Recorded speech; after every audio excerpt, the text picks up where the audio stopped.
একবার এক শিকারী ছোট্ট একটা পাখি ধরে ফেলল। পাখিটি খুব বুদ্ধিমান ছিল। পাখিটি শিকারীর খুব প্রশংসা করতে লাগলো।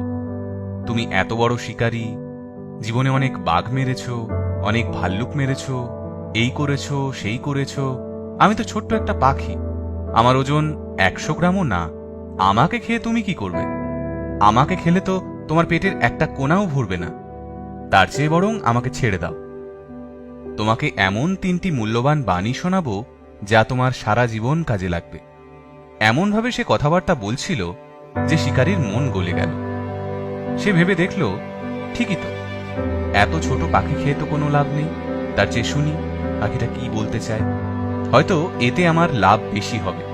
শিকারী রাজি হওয়ায় পাখিটি বলল, আমার প্রথম বাক্যটি বলবো তোমার হাতের উপর বসে, দ্বিতীয় বাক্যটি বলবো এই গাছের ডালে বসে, তৃতীয় বাক্যটি বলবো গাছের মগ ডালে বসে।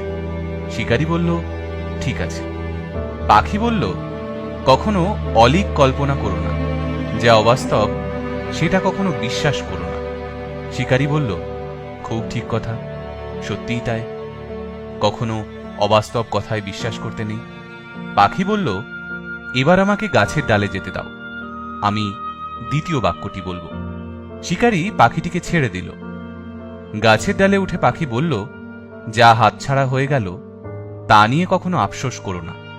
শিকারী বলল, এটাও ঠিক, যা আর আমার নেই তা নিয়ে আফসোস করা তো বোকামি। পাখি এবার মগ ডালে উঠল।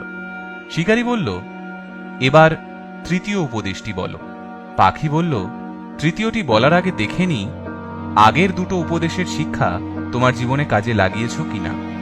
পাখিটি বলল, আমার পেটে আছে 200 গ্রাম ওজনের একটি মুক্ত।